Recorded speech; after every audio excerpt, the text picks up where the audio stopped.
ప్రజలు మొత్తం కూడా గమనిస్తూ ఉన్నారు. 40 రోజులుగా చేయని తప్పుకు ఏ తప్పు చేయకపోయినా కేవలం తమ భూమి తమకే ఉండాలని కోరుకున్నందుకు తమ భూమిని ప్రభుత్వం గుంజుకుంటుంటే ప్రతిఘటించినందుకు మా భూమి మేము ఇయ్యం అని చెప్పిన పాపానికి ఇవాళ కొడంగల్ నియోజకవర్గంలోని లగచర్ల గ్రామానికి సంబంధించిన గిరిజన రైతులు, దళిత రైతులు, బలహీన వర్గాల రైతులను గత 30 రోజుల పైచిలకు జైల్లో పెట్టిన నికృష్టపు ప్రభుత్వం రేవంత్ రెడ్డి ప్రభుత్వం. ఎంత అప్రజాస్వామికంగా అంటే తమ భూములు తాము ఇవ్వము అంటే వారి మీద కేసులు పెట్టడమే కాకుండా వారిని 3rd డిగ్రీ టార్చర్ కూడా పోలీస్ కస్టడీలో గురి చేసినారు. అక్కడ ఉండే ఎస్పీ గారికి వీడియో కాల్ చేసి వాళ్ళని కొడుతుంటే ఆయన అక్కడ తిరుపతి రెడ్డి గారు, ఎస్పీ గారు చూసి ఆనందించేలాగా కరెంటు షాకులు పెట్టి 3rd డిగ్రీ టార్చర్ చేసి వాళ్ళని హింస పెట్టింది రేవంత్ రెడ్డి ప్రభుత్వం. ఎంత నికృష్టమైన ప్రభుత్వం అంటే ముఖ్యమంత్రి సొంత నియోజకవర్గంలో రైతులు 35 రోజులుగా జైళ్లలో ఉంటే అది సబ్జెక్ట్ కాదట, అది చర్చనీయాంశం కాదట. కానీ పర్యాటక రంగానికి సంబంధించి చర్చ పెడతానంటున్న సన్నాసి రేవంత్ రెడ్డిని నేను అడుగుతా ఉన్నా, నీకు మనసుందా? నీకు హృదయం ఉందా? నీ నియోజకవర్గంలో నిన్ను ఓటేసి గెలిపించిన ప్రజలు, నిన్ను ఓటేసి ముఖ్యమంత్రిని చేసిన ప్రజలు జైళ్లలో ఉంటే సిగ్గు లేకుండా పర్యాటక శాఖకు సంబంధించి నేనేదో చేస్తాను, పాలసీ పెడతానంటూ ముందుకొస్తున్నావే, సిగ్గుందా అని అడుగుతా ఉన్నా. అయినా నీ ప్రభుత్వం వచ్చిన తర్వాత 2 రకాల పర్యాటకం కొనసాగుతున్నది. ఒకటేమో ఢిల్లీ పర్యాటకం, ఎక్కే విమానం దిగే విమానం తప్ప ₹1 కూడా వచ్చింది లేదు.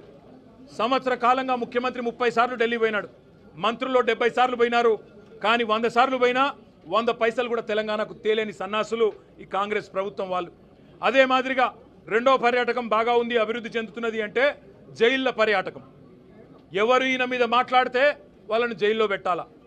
ఒకవైపు మీరు చూస్తూ ఉన్నారు కొడంగల్ రైతులు జైల్లో 35 రోజులుగా.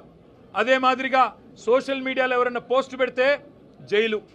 ఆఖరికి ఎల్ఎన్టీ లాంటి ప్రముఖ సంస్థ, అంతర్జాతీయ సంస్థ, దాని CFO ఒక్క మాట అంటే మీ ఫ్రీ బస్ వల్ల మా రైడర్షిప్ తగ్గింది అంటే నిన్ను కూడా జైలుకు పంపుతాననే ఒక నియంతృత్వ పోకడ ఏదైతే ముఖ్యమంత్రి రేవంత్ రెడ్డి పోతా ఉన్నాడో ఆయనకు ఒకటే చెప్తా ఉన్నాం. ఇవాళ గిరిజన రైతులు ఎవరైతే కొడంగల్ రైతులు, కొడంగల్ బిడ్డలు సంగారెడ్డి జైల్లో ఉన్నారో, చెర్లపల్లి జైల్లో ఉన్న మా నాయకుడు పట్నం నరేందర్ రెడ్డి, మాకు న్యాయ వ్యవస్థ మీద నమ్మకం ఉంది, న్యాయం లభిస్తుంది. మేము శాసనసభ వేదికగా ముఖ్యమంత్రిని ఒకటే అడుగుతున్నాం, నీ అయ్య జాగీరా తెలంగాణ, నీ అయ్య జాగీరా కొడంగల్, భూమి ఇయ్యా, నా సొంత భూమి నేను ఇయ్యా అంటే జైల్లో పెట్టేందుకు ఎవరు నువ్వు? నియంతవా, రారాజువా, చక్రవర్తివా? ఏమనుకుంటున్నావు నీకు నువ్వు? ప్రజాస్వామ్యంలో అత్యున్నత వేదిక శాసనసభ. ఆ శాసనసభలో చర్చ పెట్టమంటే దమ్ము లేక పారిపోయిన దద్దమ్మ రేవంత్ రెడ్డి. అందుకే నేను అంటా ఉన్నా, నువ్వు ఏ ప్రయత్నాలు చేసినా, ఎన్ని కుయుక్తులు పన్నినా ఆ రైతుల తరపున కొట్లాడుతూనే ఉంటాం. ఈరోజు ఒక రూపంలో వచ్చినాం, రేపు ఇంకో రూపంలో వస్తాం. తప్పకుండా నేను ఎండగడతాం.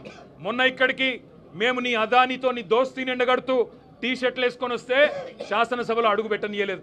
ఇవాళ లగచర్లలో జరిగిన దాని మీద చర్చ పెడదాం రండి. ఈ అర్ధరాత్రి అరాచకాలు ఏంది? ఎందుకు ఆ గిరిజన ఆడబిడ్డలను దౌర్జన్యం చేసి భయపెట్టే ప్రయత్నం చేస్తున్నావు?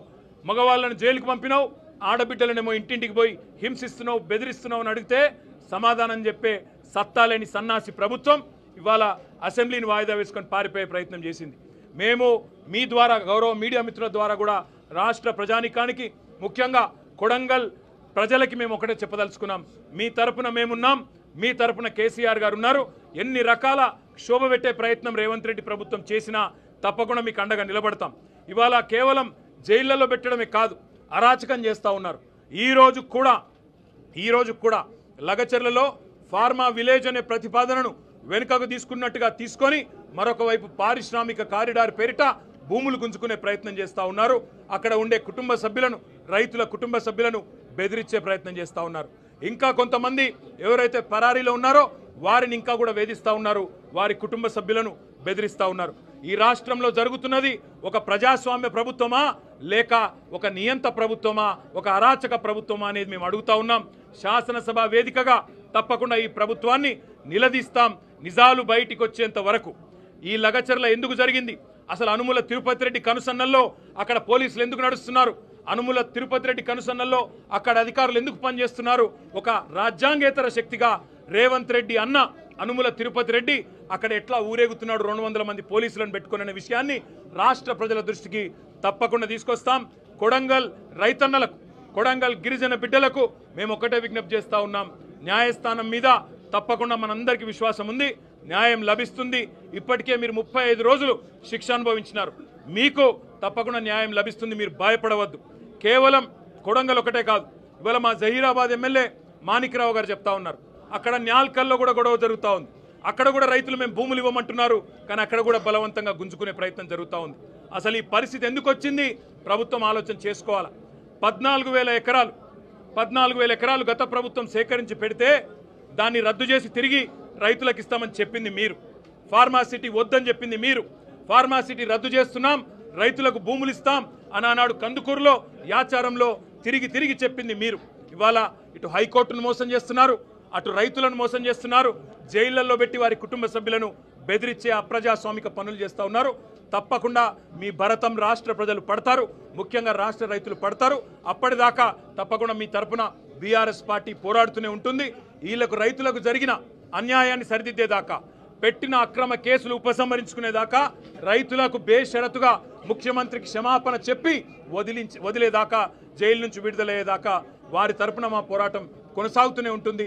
తప్పకుండా శాసనసభ జరిగినంత కాలం ఈ అంశం మీద రాష్ట్ర ప్రభుత్వాన్ని ఒత్తిడి తెచ్చైనా సరే తప్పకుండా సమాధానం రాబెడతాం.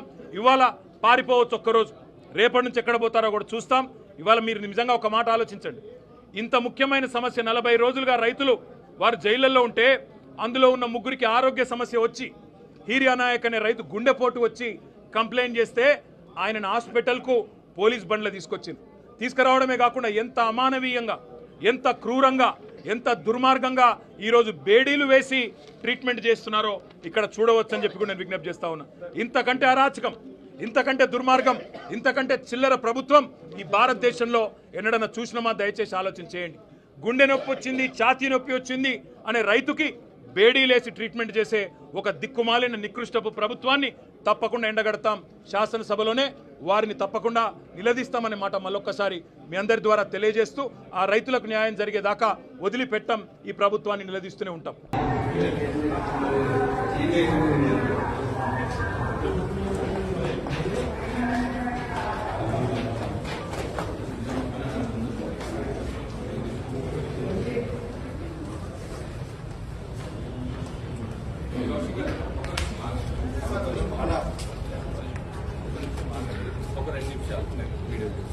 గిరిజన రైతులకు బేడీలా, సిగ్గు రైతులకు బేడీలా, సిగ్గు గిరిజన రైతులకు బేడీలా, సిగ్గు గిరిజన రైతులకు బేడీలా, సిగ్గు రైతులకు బేడీలేస్తారా? సిగ్గు గిరిజన రైతులకు బేడీలా, సిగ్గు ఇదేమి ప్రభుత్వం, ఇదేమి రాజ్యం? దొంగల రాజ్యం, దోపిడీ రాజ్యం. గిరిజన రైతులకు బేడీలు వేసిన కాంగ్రెస్ ప్రభుత్వం నశించాలి, గిరిజన రైతులకు బేడీలు వేసిన కాంగ్రెస్ ప్రభుత్వం నశించాలి, గిరిజన రైతులకు బేడీలు వేసిన కాంగ్రెస్ ప్రభుత్వం నశించాలి. రైతులకు